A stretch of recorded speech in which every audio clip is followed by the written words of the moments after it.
मत लड़ने जाओ हर किसी से। Do not go to fight with people over little things. क्या लोग आपके बारे में बोलते हैं, क्या people say अफवाहें about फैलाते हैं। जो परमेश्वर ने आपको दिया है वो बहुत कीमती है। अगर आपका ध्यान उस लक्ष्य की तरफ है जो परमेश्वर ने आपको दिया है, आपको फर्क नहीं पड़ेगा लोग आपके बारे में क्या बोलते हैं। आप लड़ने जा सकते हो, You can go to fight people. मगर वो झलका दोगे जो कीमती परमेश्वर ने आपको दिया है। किस किस को जस्टिफिकेशन दोगे आप? यहाँ जो चंगाइयाँ होती है मैं आपको बता नहीं सकता कितने कमेंट्स हमारे पास आते हैं। लोग गालियां लिखते हैं, लोग उल्टी सीधी बातें करते हैं। किस किस को हम बताएंगे कि भैया नहीं है ये जेन्युइन प्रभु का काम है, किस किस को आप बताओ। असल बात ये है, The real thing is, यीशु ने कहा जब उन्होंने मेरी निंदा करी तो तुम्हारी भी करेंगे। मगर आप देखोगे वो कभी लड़ने नहीं गया।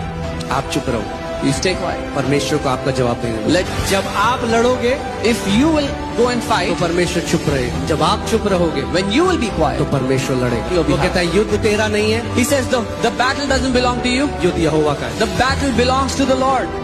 अगर आपके बच्चे बीमार हैं If your child आज, is अगर sick आपकी today, वाइफ बीमार है, अगर if your आपके wife is sick, कोई परिवार वाला बीमार है, चुपचाप मत बैठो, उस अधिकार में खड़े हो जाओ जो यीशु ने आपको दिया है। If any family member is sick, don't be quiet. Use the authority Jesus has given you. आपके पास अथॉरिटी भी है और आपके पास पावर भी है। You have authority and you have the power. Okay, वचन को पहले बिलीव करो पूरी हार्ट से कि परमेश्वर की ओर से आप चंगे हो। दूसरा, आप शैतान का विरोध करना शुरू करो। First, believe that from God's side you're completely healed. Now, second, start resisting the devil. आप अगर आप कभी उन लोगों से मिलो जो लैंड या फिर जो घर एनक्रोच करते हैं ना इलीगली, जो कब्जा करते हैं, If you meet those people who are land encroachers or they वो encroach, क्रिमिनल माइंडेड लोग होते हैं। they are criminal-minded people. वो बहुत ही उनको एक बारी में ऐसे बाहर नहीं निकाला जा सकता। They cannot be removed from the house in one go.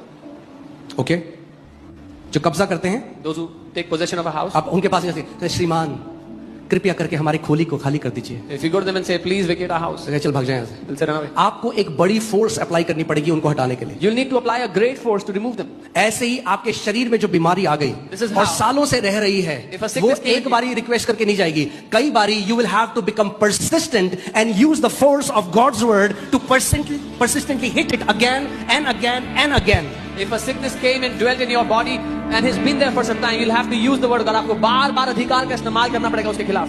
कई बारी क्या होता है, लोग 3-4 बार बोलते हैं कुछ तो हो नहीं रहा। People say 3-4 times and say nothing happened. अरे ये ऐसा है, आप दीवार में हथौड़ा मारना शुरू करो। It's like you start. बड़ी मोटी दीवार है। It's a thick wall. मारा आपने हथौड़ा, You start hammering. दूसरी बार, Second time. तीसरी बार, Third. 10 बार हो गए, कुछ नहीं लग रहा है। 10 times nothing is visible. फिर 11वीं बार मारा, हल्का सा क्रैक आ गया। Then 11th time. मगर small मारते crack. But you रहो, keep मारते doing रहो। it. जितना आप हथौड़ा मार रहे हो वो दीवार कमजोर हो रही है As much और as एक you बार hammer. पूरी की पूरी दीवार नीचे आ जाएगी। As उस much as you बीमारी को hammer. बोलते रहो, यीशु के नाम में कैंसर उखड़ मेरे शरीर से और समुद्र में जा पड़। बोलते रहो, बोलते रहो, बोलते रहो और परमेश्वर के वचन का वो हथौड़ा उस पर पड़ता जा रहा है और एक दिन पूरी की पूरी बीमारी की वो दीवार गिरकर तहस नहस हो जाएगी। As you're hammering the wall, it's getting weaker.